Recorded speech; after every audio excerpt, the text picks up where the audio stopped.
sunu gan Amath Diouf salaamaaleykum. maaleykum salaam Babacar maa ngi lay nuyu. ñu ngi nuyu El Hadji Ndiogou Diène yow yaay directeur des infrastructures équipement ak maintenance ca ministère santé kon lépp luy matériel jumtukaay bu ministère bi yittewoo te war ko def ci bërëb fajukaay yi yow lañ ko dénk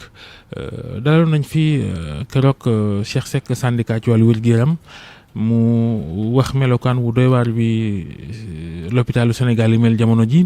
ci xibaar ci suba yi ci RFM dégg nañ Matam manqué médecin réanimateur loolu xaw ba xam ci sa wàllam déet waaye lépp benn la rek mooy paj mi ni mu sooxee dégg nga sànq Adéane foofa dëkk bu ñu naan Agnac ñu may leen ambulance médicalisée yàlla baax na sax ba dégg nañ ko feneen itam askan wa ay gone cotisé tabax centre de santé jënd ambulance lu ngeen tontu ci 2020 gii di jeex te wàllu wér-gu-yaram matukaay yi jumtukaay yi matul ba léegi. voilà merci Babacar maa ngi lay nuyu di nuyu El Hadji Ndiogou également nga may ma tuuti ma en tout cas à cette veille de nouvel an ma présenter mes meilleurs vœux à tous les Sénégalais. jiital c'est également personnel de santé à leur tête monsieur Abdoulaye Diouf Sarr ministre de la santé et de l'action sociale. ñëw ci sa question laaj nga yu bëri dañ koy jël benn par benn rek pour mën a en tout cas expliquer Sénégalais yi Sénégal système de santé bi mën nañu wax ne quand même am na fu mu tollu tey. am na lu ñu fi def malgré que ñu ngi demander besoin yaa ngi fi mais am na lu ñu fi def et Covid bi dafa ñëw également rappeler ñu ne quand même il y a un gap ça il faut le reconnaître xam nañ ko mais am na lu fi nekkoon rappeler nga am na ko fi wax ne am na lu manqué woon système bi soox na mais dama bëggoon ñëw limal la liñ fi jot a def ci Covid bi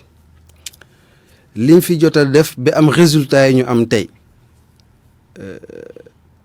Covid bi mu ñëwee dañoo amoon ñaari défi d'abord il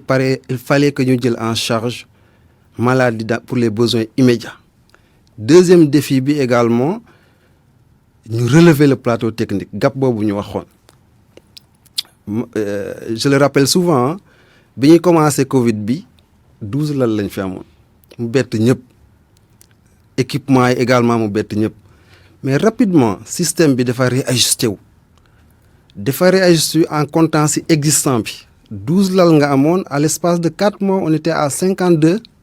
centres de traitement équipement yi également xamoon ngeen respirateurs yi à un certain moment dafa bokkoon ci dispositif de prise en charge instant bi may wax yow nii à partir du mois de mai joxe nañ lu mot 115 respirateurs de réanimation au niveau des hôpitaux loolu important la te loolu aussi dañ ko def ci contexte bu métti mu nekk contexte de restriction. ci loolu fu ngeen ko jëlee da ngeen ko jënd wala da ngeen ko loué. dañ ko jënd. budget état lañ ko jënd loolu benn pàcc rek li ñu investir entre les 6 mois 115 respirateurs de réanimation jox nañ ko hôpitaux yi maa ngi ko doon wax ci moment yu difficile hein. Restriction vol yi voyager ñu kii ko mais malgré cela état du Sénégal ak relation yi am ak ses partenaires mën nañ def nañu am 115 respirateurs te du question respirateur kese parce que bu ñuy wax respirateur benn appareil la mais ensemble bu ko wër la respirateur bi di nga fa def lu ñuy wax ay pousse seringue di nga fa def lu ñuy wax ay lal di nga fa def lu ñuy wax ECG affaire boobu yëpp dañ ko motale pour lu ñu am lu ñuy wax ne un lit chaud. ñu dem bi ci biir également ñu xool ni affaire bi du question respirateur imagerie médicale amoon ci solo muy scanner muy rajo mobile à l'espace de 6 mois état du Sénégal jënd na fi 7 scanners 7 c'est important. mais li ñuy wax ni yëpp ci Covid bi nee nga bi Covid bi amee la ay ñeenti weer ak juróom-benn weer mais li waroon am mooy avant Covid bi di ñëw bu ñëwoon Covid dafa war a ñëw fekk fi mbir yi mat ba nga xamante ne du ñu am jafe-jafe boobu di koy joytu. El Hadji Ndiogou loolu laa la wax nee naa leen dañoo réajuster en comptant ci li ñu fi defoon xam nga 12 lal lañ amoon yàggul ñu def 2 mois ñu am 52 CTE. mais lal yu bëri laal li ngeen leen lii tam de. existant la état bi moo ko fi defoon. du question lal ay bâtiment la également balaa muy commencer dañoo daw 15 jours fekk na tabax nañ fi yoo xam ne permettre nañu mu jël centre de traitement mën naa la limal par exemple centre de traitement Paul Mère Enfant bu Diamniadio boobu dañ ko tabax à l'espace de 10 mois une capacité de 100 lits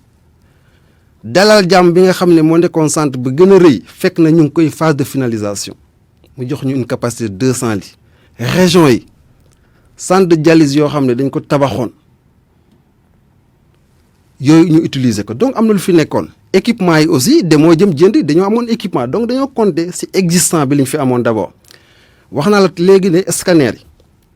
dispositif bu important la ci prise en charge. léegi lu ñu bëggoon xam mooy da ngeen ne corona bi daa ñëw ngeen jooyanti dem jëndi lu tax président bi fi ne ak ministre bi mu àndal toog juróom-ñetti at ci réew mi doo ko dem daw wuti ay respirateur kii ay scanner ne nga sax 7 scanner ci 16 millions de sénégalais waaye yàlla baax na léegi lu tax càggante googu am ci système santé bi. du càggante Babacar maa ngi lay limal ne avant Covid bi mën naa la limal li ñu fi def région boo dem am nañ fa scanner c'est important radiothérapie bi bu ñu wax ne defuñu fi dara en 2007 je pense que ñëpp dégg na 2017 ñëpp dégg nañ fi coow bi fi amoon ci radiothérapie en temps record l'État du Sénégal jënd ñett accélérateur de particules ak technologie bu gën a xarañ loolu c'est important nga jël dialyse yi en 2012 Dakar ak Saint-Louis lañ doon am ay centre de dialyse appareils yi toll woon ci 24 ñaar fukk ak ñeent tey région boo dem am na centre de dialyse appareils yi sont passés de 24 à 389 ça c'est important. ci région yi donc def nañ fi domaine boo jël am na lu ñu fi def léegi lu tax Matam am ñu fa amoon corona nekk cas grave mujj faatu ndax amuñu machine bi nga xam ne moo leen war a mën a dimbali ñu noyyi loolu yëg ngeen ko. Matam am na machine yooyu boo demee Ourossogui. Matam lañ wax. Matam la Ourossogui la. région naam ñaari dëkk yi jege na lool. voilà. lu tax waa Matam amuñu jumtukaay yooyu ba ñaar ñooñu ñu fi doon tudd fan yee nekk cas grave coronavirus mujj ñàkk seen bakkan ndax amuñu machine. Babacar xam nga Covid bi mu ñëwee ministère de la santé et de l'action sociale dafa teg ay stratégie yaa ngi rappelé wu ne bu ñu commencé les cas contacts ci hôtel yi lañ leen doon yóbbu les cas confirmés ñu leen di dugal ci hôpital bi ñu dem ba ci kanam ñu ne léegi nañ ajusté waat. Les cas asymptomatiques nañ leen di yóbbu ci les sites extra-hospitaliers ñu dem benn prise en charge à domicile stratégie ba aussi moo ñu yóbbu woon ñu identifier régions yi hôpitaux yi nga xam ne ñooy jël cas grave yi région de Matam région Saint-Louis ñoo ko doon jël ñu identifier en tout cas hôpitaux yi ñu war a jël les cas graves bi ñu demee également ba xool ne dañu ajusté waat encore suñu stratégie Matam xaaruñu yóbbu nañ fa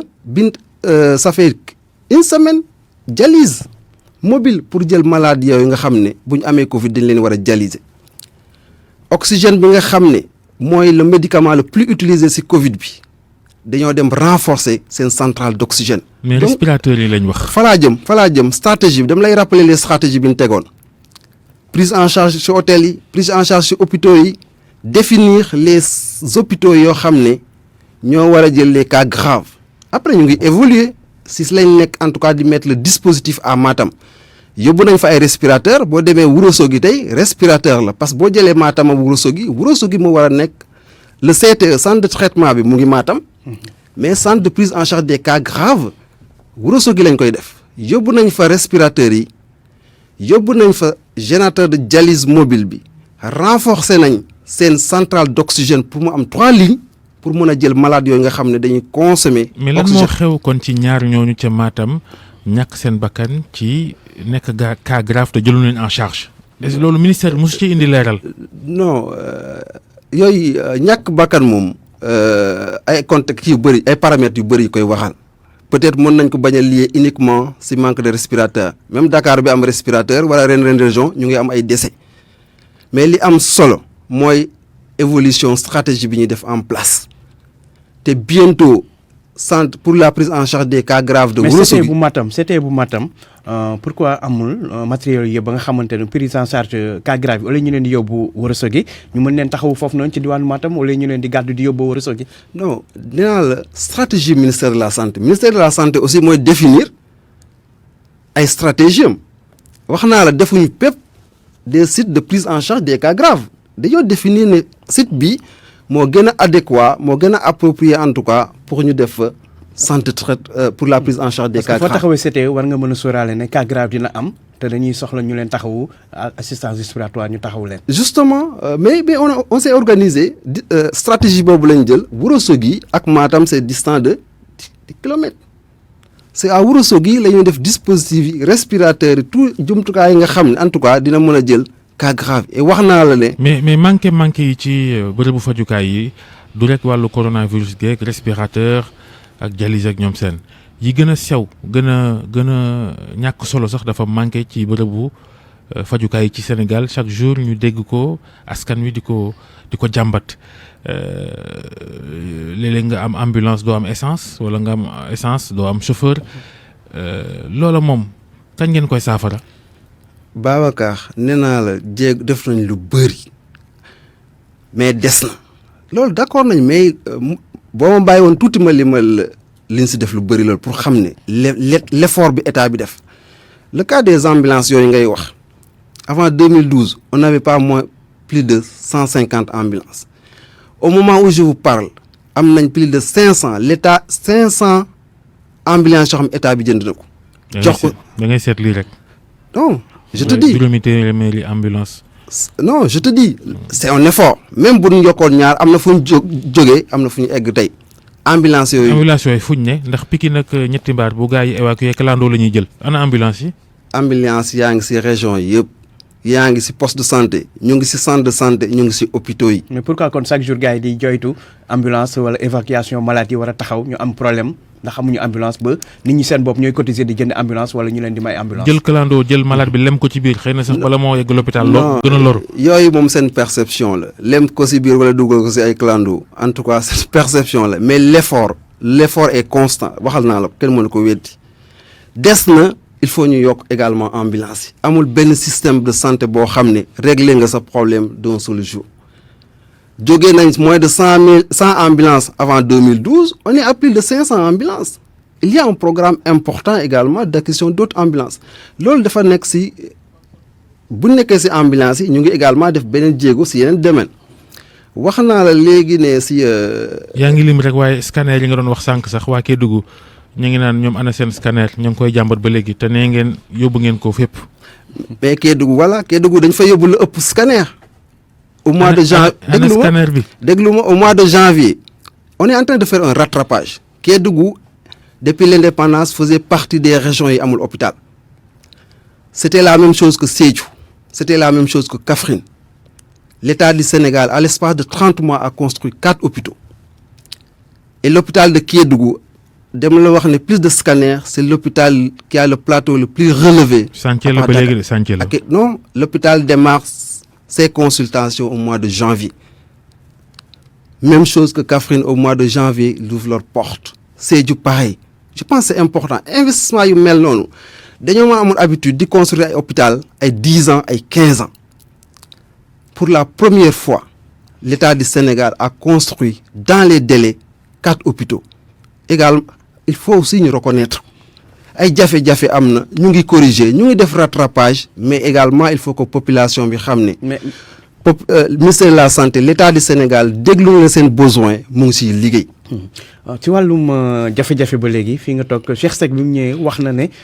hôpital Dalal Jàmm bu Guédiawaye nga xam ne banlieue bi moo fa gën a mag ñu bëri bu normal woon fa la ñuy fajoo duñ soxla ñëw biir Dakar wax na ne service yu bëri doxul li ko waral mooy jumtuwaay yi amul loolu noo ko mën a expliquer que banlieue bi Dalal Jàmm ñu ubbi ko pare service yu bëri doxu fa. xam nga Georges dem leen ñaan ngeen def benn reportage Dalal Jàmm ñiy wax loolu je pense que dañoo gëj Dalal Jàmm. et wala yaa fa gëj. non man fa la tout le temps maay Dalal Jàmm jox la exemple tey depuis indépendance ba léegi benn IRM lañ am Sénégal. boo demee Dalal Jàmm tey ñu ngi fay installer IRM ba